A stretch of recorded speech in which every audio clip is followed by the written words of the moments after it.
Hello दोस्तों, स्वागत है आपका आपके अपने YouTube चैनल टुडे स्टोरी 2.0 पर। दोस्तों, फिर से हाजिर हूँ आपके सामने एक और नई कहानी लेकर, जो कि रहने वाली है बरसात के दिन। दोस्तों, आप सभी से मैं यह कहना चाहता हूँ, जिसने भी हमारे चैनल को सब्सक्राइब नहीं किया है वो चैनल को सब्सक्राइब करें, बेल आइकन को प्रेस कर लें।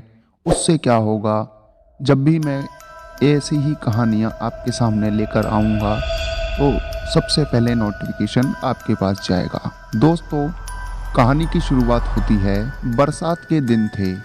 मुझे एक शहर में किसी काम से जाना था। ऑफिस के बहुत ज़रूरी कागजात पहुंचाने थे वहां, इसीलिए मैं वहां ट्रेन से पहुंचा। पहुंचते पहुंचते शाम हो चली थी। मैंने ऑफिस के कागजात हिफाजत के साथ ऑफिस के बॉस तक पहुंचा दिए। फिर बाहर आकर एक दुकान पर चाय पी और एक समोसा खाया। रेलवे स्टेशन पहुंचा तो वापस जाने की ट्रेन रात 3 बजे की थी। मैंने सोचा, यहाँ रुककर समय क्यों बर्बाद करना।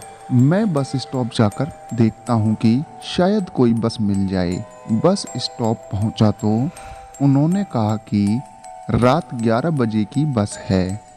मैंने सोचा 3 बजे की ट्रेन से 11 बजे की बस तो ठीक ही है। इसी आपाधापी में शाम के 7:30 बज गए। मुझे बहुत भूख लग रही थी, इसीलिए मैं खाना खाने के लिए एक रेस्टोरेंट में गया। बहुत खोजने पर बस स्टॉप से थोड़ी ही दूर पर मुझे एक छोटा सा रेस्टोरेंट दिखा। मैं वहां पहुंचा और खाने का ऑर्डर दिया। मैंने केवल दाल फ्राई और रोटियां ही मंगाई। बरसात से ज़्यादा हैवी खाना ठीक नहीं था। ऊपर से मुझे बस में सफ़र करना था, तो मैंने हल्का भोजन ही लिया। खाना खाते खाते 8 बज चुके थे।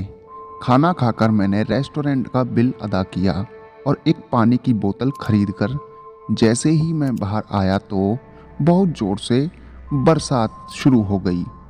मैं रेनकोट लेकर चला था, इसीलिए बैग से मैंने रेनकोट निकालकर पहन लिया और बरसात से बचाते बचाते बस स्टॉप तक पहुंचा। वहां मैंने वेटिंग रूम तलाशा और उसके भीतर चला गया।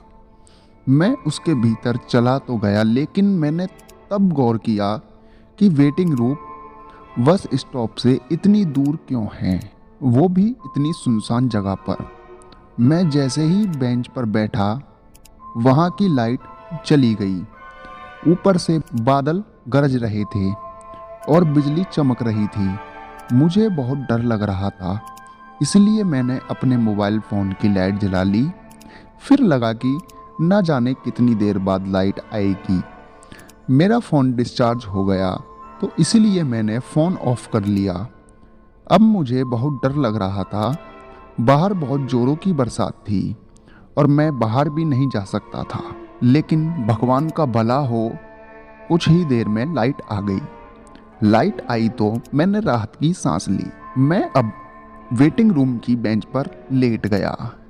उस पर बहुत धूल थी, लेकिन मैंने उसे अपने बैग में रखे न्यूज़पेपर से साफ कर दिया और आंखें बंद करके यूं ही लेट गया। कुछ ही देर में मुझे नींद आ गई। फिर कुछ देर बाद पायल की घुंघरुओं की छम छम से मेरी नींद टूटी और मैं जाग उठा। मैंने वेटिंग रूम के दरवाजे की ओर देखा तो एक लड़की सफ़ेद साड़ी में आई थी। उसने छतरी ले रखी थी। पहले उसने अपनी गीली छतरी को एक कोने में रखा और अपने गीले बालों से पानी को झाड़ने लगी। उसने सफ़ेद साड़ी पहन रखी थी, जो कि बिल्कुल गीली हो चुकी थी। साथ में स्लीपलेस ब्लाउज पहन रखा, जिसके उसके गोरे और सुडौल बाजू बहुत ही आकर्षक लग रहे थे। उसने कानों में झुमके पहने थे और माथे पर छोटी सी बिंदी लगा रखी थी। होठों पर लगी सुर्ख लाल लिपस्टिक उसकी खूबसूरती में 4 चांद लगा रहे थे। उसका बदन छरहा रहा था और कमर पतली, ऊपर से साड़ी गीली होने पर पारदर्शी हो गई थी, जिससे उसका बदन साड़ी से बाहर झांक रहा था। वो अपने बालों से जब पानी झटक चुकी तो मुझसे बोली, क्या मैं आपकी बेंच पर बैठ सकती हूँ? आपको कोई ऐतराज़ तो नहीं? मैंने कहा जी जरूर, और वो इतना सुनकर बेंच पर बैठ गई। अब भी उसका ध्यान उसकी गीली साड़ी पर था और मेरा उस पर। हम मर्दों की आदत ही होती है कि खूबसूरत लड़की देखी नहीं कि उस पर नज़र गड़ा लेते हैं, और कसूर मेरा नहीं था, वो थी ही इतनी खूबसूरत। मैं भला उस पर से अपनी नजरें कैसे हटा सकता था। कुछ ही देर में फिर से लाइट चली गई। वेटिंग रूम के भीतर गुप्त अंधेरा छा गया, लेकिन इस बार मुझे डर नहीं लग रहा था, क्योंकि वो जो मेरे बगल में बैठी थी, एकाएक किसी ने मेरा हाथ पकड़ा। मैं थोड़ा सहम गया। मैंने सोचा न जान न पहचान, आखिर ये लड़की करना क्या चाहती है। पहले उसने मेरा हाथ पकड़ा, फिर वो अपने हाथ को मेरे सीने पर फिराने लगी। अब उसका हाथ मेरे सीने से होता हुआ मेरी गर्दन तक पहुंच गया। जब बात इतनी बढ़ गई तो मैंने उससे कहा, ये क्या कर रही हैं आप? वो बोली, क्यों, अच्छा नहीं लग रहा आपको? मैंने शर्माते हुए कहा, नाम तो बता दीजिए अपना। वो बोली, पिशाचनी हूँ मैं। मैंने इतना सुना तो उसका हाथ झटक कर दूर भागा। फौरन ही अपने मोबाइल की लाइट जलाई। रोशनी में देखा तो सच में वो खूबसूरत लड़की अब पिशाचनी में तब्दील हो चुकी थी। उसकी आंखें लाल, दांत बड़े बड़े थे, और जिन होठों की खूबसूरती पर मैं मर मिटा था, अब उन पर खून लगा था। मैं डर के मारे तर तर कांपने लगा। तभी लाइट आई, वो पिशाचनी गायब हो गई। अचानक ही मेरी आंख खुली तो मैंने देखा कि मेरी बेंच पर, मैं उसी बेंच पर लेटा हूँ और वेटिंग रूम में कोई नहीं है। तब मेरी जान में जान आई। मैं शायद कोई भयानक सपना देख रहा था। डर के मारे मेरा गला सूख गया था, तो मैंने बोतल खोलकर पानी पिया। तभी वेटिंग रूम में बस स्टॉप का एक कर्मचारी आया और बोला, साहब आप यहाँ क्या कर रहे हैं? मैंने कहा, मेरी बस लेट थी इसलिए यहाँ आकर आराम करने लगा। उसने कहा, लेकिन अब ये वेटिंग रूम नहीं रहा, ये तो बहुत पुराना वेटिंग रूम है। मैंने तो यहाँ की लाइट जलती देखी इसलिए बंद करने चला आया।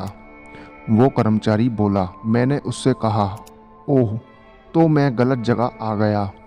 तब वो कर्मचारी बोला, हाँ साहब, कहते हैं कि इस वेटिंग रूम में कोई पिशाचनी आती है और लोगों का गला दबाती है, और कई हादसे इस वेटिंग रूम में हो चुके हैं, इसलिए इसको बंद करना पड़ा। अब ये सुनकर मेरे होश उड़ गए और मैंने मन में सोचा, तो क्या मेरे सपने में मैंने वही पिशाचनी देखी थी?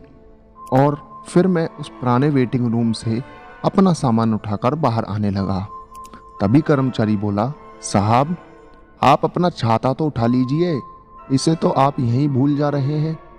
अब तो मैं बिल्कुल सन्न था और मुझे होश ही ना था। उसकी छतरी वेटिंग रूम में कैसे? क्या वो सच में आई थी? अब भी जब कभी मुझे बरसात की वो रात याद आ जाती है तो मेरे रोंगटे खड़े हो जाते हैं। दोस्तों, ये थी एक वेटिंग रूम की कहानी, जो कि बहुत ही भयानक थी। कहानी आपको दोस्तों कैसी लगी? कमेंट करके कमेंट बॉक्स में ज़रूर बताएं। चैनल को सब्सक्राइब कर लें, वीडियो को लाइक कर दें। मिलते हैं अगली कहानी के साथ, जब तक के लिए जय हिंद।